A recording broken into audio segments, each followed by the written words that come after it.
السلام علیکم دوستو، کیسے ہیں آپ سب؟ امید کرتا ہوں خیریت سے ہوں گے۔ Welcome to my channel Naseer centre voice. تمام ویڈیو اپڈیٹس کے لیے نصیر سینٹر وائس کو سبسکرائب کر کے بیل نوٹیفیکیشن کو آن کر دیں۔ تو بڑھتے ہیں آج کی سٹوری کی طرف۔ ایک بھیانک رات کا پراسرار قصہ۔ فیصل آباد کے دیہاتی علاقے میں کچے پکے مکانات کی آڑی ترچھی لائنیں تھیں، گلیاں ناہموار تھیں۔ لوگوں نے شادی بیاہ کے لیے مشترکہ بیٹھک بنا رکھی تھی۔ اس دیہات کا نام سمندر پور تھا۔ یہاں کے لوگ کم پڑھے لکھے اور غریب تھے۔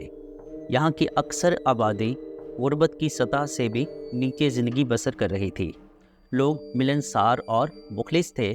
محمد افتخار کا گھر بھی اسی دیہات میں تھا۔ اس کے 2 ہی بیٹے تھے۔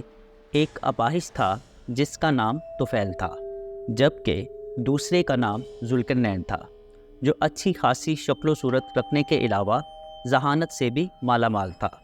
نزدیکی قصبے میں پرائمری اسکول تھا، جہاں مختلف گاؤں اور دیہاتوں سے بچے تعلیم کے زیور سے آراستہ ہونے کے لیے آتے تھے۔ پرائمری پاس کرنے کے بعد وہاں مزید تعلیم کا کوئی رواج نہ تھا۔ لوگ اپنے بچوں کو مزید تعلیم دلوانے کی بجائے کام اور مزدوری پر لگانے کو ترجیح دیتے تھے۔ یہ 70 کی دہائی تھی۔ ذوالقرنین پرائمری پاس کر کے ایک دفتر میں ملازم ہو گیا۔ گھر والوں نے جشن منایا۔ وہ ہر ہفتے فیصل آباد سے اپنے گھر اپنے ماں باپ اور بھائی سے ملنے آیا کرتا تھا، اور یوں دن مہینوں اور مہینے سالوں کا روپ دھار کر گزرتے چلے گئے۔ ذوالقرنین فطری طور پر صلح جو اور نرم طبیعت کا مالک تھا۔ اس نے کبھی کسی سے لڑائی جھگڑا نہیں کیا تھا۔ اس کی والدہ سمینہ بی بی نے اس کی تربیت کرنے میں کوئی کمی نہیں چھوڑی تھی۔ اس کا باپ محمد افتخار دمے کا مریض تھا۔ احتیاط اور علاج معالجہ نہ ہونے کی وجہ سے ایک رات سردی کی وجہ سے اس کی سانس کا مسئلہ ہوا اور وہ ملک عدم سدھار گیا۔ اب ذوالقرنین پر دوہری ذمہ داری آن پڑی تھی، معذور بھائی طفیل اور والدہ سمینہ بی بی کی زندگیوں کا پہیہ چلانا، اور وہ یہ فریضہ بڑی سنجیدگی سے ادا کرنے لگا۔ اس کی نوکری کے 10 سال مکمل ہوئے تو اس کی خالہ زاد اسما سے اس کی شادی کر دی گئی۔ ذوالقرنین کو اللہ تعالیٰ نے یکے بعد دیگرے 2 بیٹوں اسد اور سلیم سے نوازا۔ ذوالقرنین جونیئر کلرک تھا اور کبھی کبھار دور پار علاقوں میں مختلف احکامات پہنچانے کے لیے بطور نائب قاصد بھی کام کرنا پڑتا تھا۔ چپڑاسی نے ذوالقرنین کو صاحب کا پیغام دیا کہ دفتر میں حاضر ہو، اہم کام ہے۔ جلدی سے ذوالقرنین اپنے صاحب کے آفس پہنچا تو احکامات سن کر اس کے اوسان خطا ہو گئے۔ زمینوں کی خرید و فروخت اور مالیہ آبیانہ جیسے امور اس دفتر کے ذریعے انجام پاتے تھے، اور بعض اوقات چٹھیاں پہنچانے کے لیے بہت کم وقت ملتا تھا۔ یہ ایک گاؤں کی چودھری الیار کا اطلاع نامہ تھا، جو ہر حالت میں اگلی صبح اس تک پہنچانا تھا۔ دوپہر کے 2 بج چکے تھے۔ جنوری کے دن چل رہے تھے۔ ماحول میں خاصی خنکی تھی۔ بادلوں نے پوری طرح سے آسمان کو لپیٹ میں لے رکھا تھا۔ اس گاؤں میں جانے کا راستہ کچا تھا، زمین ریتلی، اور سونے پہ سہاگا یہ کہ اس راستے کے اطراف گھنے درخت جنگل کا سما پیش کرتے نظر آتے تھے۔ دفتر فیصل آباد شہر میں تھا اور گاؤں تک پہنچنے کے لیے کم از کم 10 گھنٹوں کا سفر درکار تھا۔ وہاں جانے کے لیے صرف پیدل سفر ہی کیا جا سکتا تھا۔ چونکہ ذوالقرنین صوم و صلات کا پابند تھا، ہر وقت کسی کی مدد کے لیے بھی تیار رہتا تھا، تو حسب عادت اس نے نماز عصر ادا کی اور ضروری کاغذات کا چھوٹا سا چرمی بیگ اور لمبا اوور کوٹ پہن کر اللہ کا نام لے کر سفر پر روانہ ہو گیا۔ آج اس کو گھر سے آنا تھا، لیکن بامر مجبوری اس نے گھر کی طرف پیغام بھجوا دیا تھا اور صورتحال بھی بتا دی تھی، تاکہ کسی بھی قسم کی انتظار کی زحمت سے گھر والوں کو بچایا جا سکے۔ ذوالقرنین خوبصورت ہونے کے ساتھ ساتھ ذہین، نیک دل اور شریف نوجوان تھا۔ اس کو قرآن پاک کی کئی سورتیں بمائے ترجمہ یاد تھیں، اور اس کی عادت تھی کہ اپنے سینے والی جیب میں اکثر وہ قرآن پاک کا چھوٹا سا نسخہ رکھتا تھا۔ فیصل آباد شہر سے نکلتے نکلتے اس کو شام ہو گئی۔ نماز مغرب ادا کرنے کے بعد وہ گاؤں کھو عاقل خان کی طرف روانہ ہو گیا۔ سردی کی شدت میں آہستہ آہستہ اضافہ ہو رہا تھا۔ عشاء کی نماز کا وقت قریب ہو چکا تھا۔ یہ فیصل آباد کی شہر کی سب سے قدیم مسجد تھی، جس میں ٹوائلٹ وغیرہ کی تنصیب کا انتظام بھی موجود تھا۔ ذوالقرنین نے رات کے سفر کی نسبت سے تازہ وضو بنایا اور بالکل خشوع و خضوع سے نماز عشاء ادا کرنے کے بعد اللہ تعالیٰ کی بارگاہ میں سفر کی مشکلات سے نبرد آزما ہونے اور صحیح سلامت گھر واپس آنے کی دعا کی۔ پھر اپنی روٹین کے مطابق دعا کے اول و آخر درود پاک کے گجرے بارگاہ رسالت میں پیش کرنا بھی وہ نہ بھولا۔ بادلوں نے سیاہ رات کو گپ اندھیرے میں بدل دیا تھا۔ کھو عاقل خان کا راستہ سامنے تھا اور رات کے 9 بج چکے تھے۔ ذوالقرنین کو تھکاوٹ تو محسوس ہو رہی تھی، لیکن اس نے اپنے رزق کو بھی حلال کرنا تھا۔ وہ راستے پر چلتا جا رہا تھا۔ گاؤں کھو عاقل خان کم از کم 30 کلومیٹر کے فاصلے پر موجود تھا، جو اس نے ہر حالت میں صبح تک طے کرنا تھا۔ لنڈے سے لیا گیا اوور کوٹ گرم تھا، لیکن ٹھنڈی ہوا اوور کوٹ کی تہہ کو چیر کر بھی اس تک پہنچ رہی تھی۔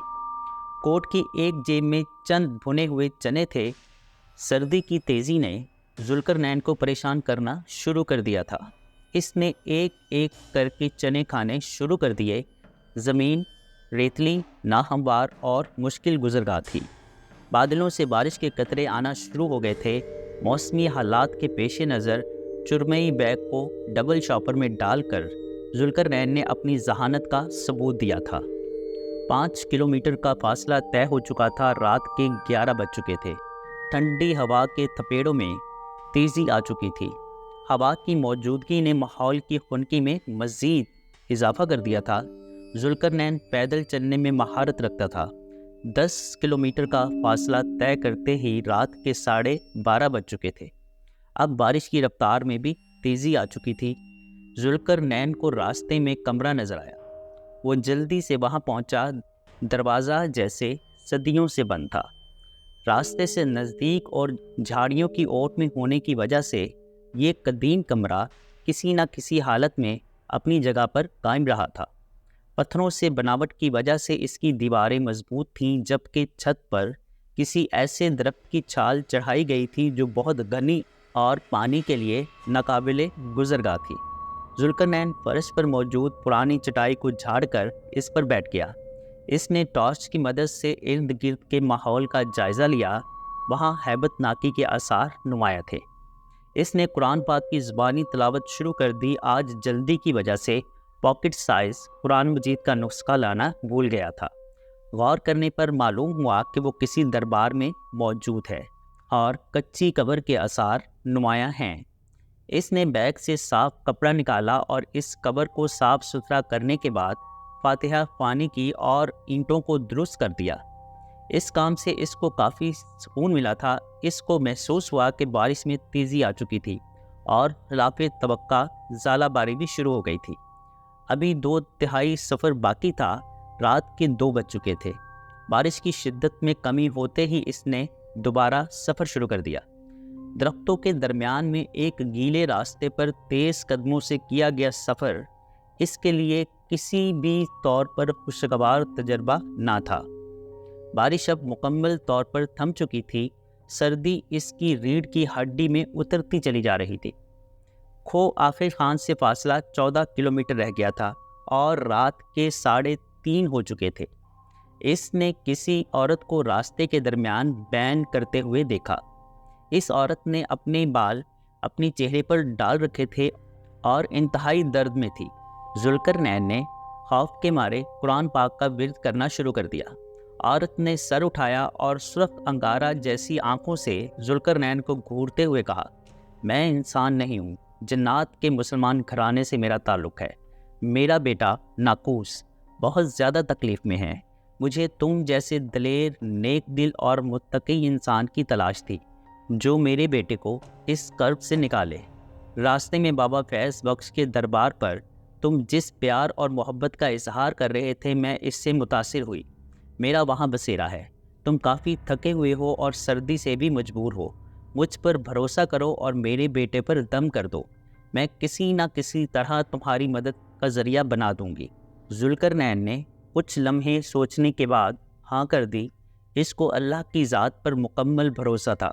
وہ جن زادی اسے اپنے ساتھ جنات کی وادی میں لے گئی، جو بڑی بھیانک تھی۔ لمبے لمبے قد اور ترچھی لمبی آنکھوں والے اور جسم بالوں سے بھرا ہوا ان کی ہیبت ناکی میں مزید اضافہ کر رہا تھا۔ عورت ایک غار کے سامنے رکی۔ گھر سے ایک لہیم شہیم مرد نکلا جس کی آنکھوں سے انگارے نکل رہے تھے۔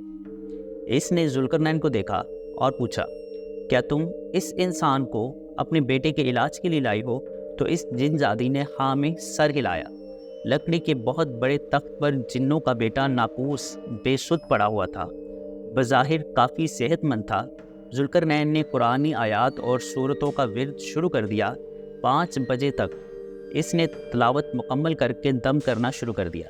اس جن بچے کے بازو اور ٹانگ پر کالے رنگ کا دھاگا بندھا ہوا تھا۔ غور کرنے پر پتہ چلا کہ اس کے سر میں چھوٹا پن بھی گڑا ہوا ہے۔ ذوالقرنین نے اللہ کا نام لے کر دونوں دھاگے کاٹ دیے اور سر سے پن نکال کر جن عورت کو دی اور کہا، انہیں پانی میں بہا دو۔ تمہارے بیٹے پر کسی جادوگر نے اپنا شاگرد بنانے کے لیے سفلی عمل کر دیا تھا۔ تہجد کا وقت قریب آ چکا تھا۔ ذوالقرنین نے وہیں نماز تہجد ادا کی۔ اس کے بعد اس کی تواضع انواع قسم کے کھانوں سے کی گئی جو بہت لذیذ تھے۔ اس خاندان نے ایک چھوٹا سا شاپر تحفوں کا دیا جو اس نے بیگ میں ڈال لیا۔ فجر کی نماز بھی اس نے غار میں ادا کی۔ جنات نے پوچھا کہ تم کہاں جا رہے تھے؟ اس نے جواب دیا کہ میں گاؤں کو عاقل خان جا رہا ہوں۔ تو جنات نے اس کو شارٹ راستہ دکھا دیا جو جلد مسافت طے کرنے کے لیے مفید تھا۔ صبح 9 بجے ذوالقرنین گاؤں کی چودھری کی حویلی پر پہنچ چکا تھا، جس نے چٹھی لے کر فوری طور پر اپنی جیپ نکالی اور ذوالقرنین کی بہادری، دلیری اور ثابت قدمی کا گرویدہ ہو کر اس کو بھی ساتھ لے لیا۔ ذوالقرنین نے واپسی پر شارٹ راستے کا بتایا تو چودھری الیار کا چہرہ فک ہو گیا۔ اس نے بتایا کہ اس راستے پر تو جنات کی بستیاں آباد ہیں، وہاں سے کوئی بھی آج تک سلامت واپس نہیں آیا۔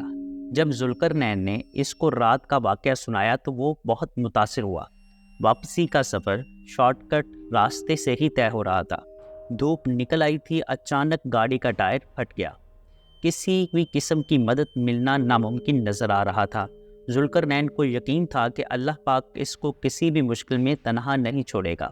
اس نے قرآن پاک کا ورد شروع کر دیا۔ اچانک راستے میں ایک گاڑی نظر آئی جس میں ایک مرد، ایک عورت اور ایک نوجوان لڑکا سوار تھے۔ انہوں نے چودھری الیار سے پریشانی کا سبب پوچھا اور ٹائر کی درستگی کی یقین دہانی دے کر ٹائر اتار کر لے گئے۔ جلد ہی ٹائر اور ٹیوب کی سیٹنگ کر کے واپس آ گئے۔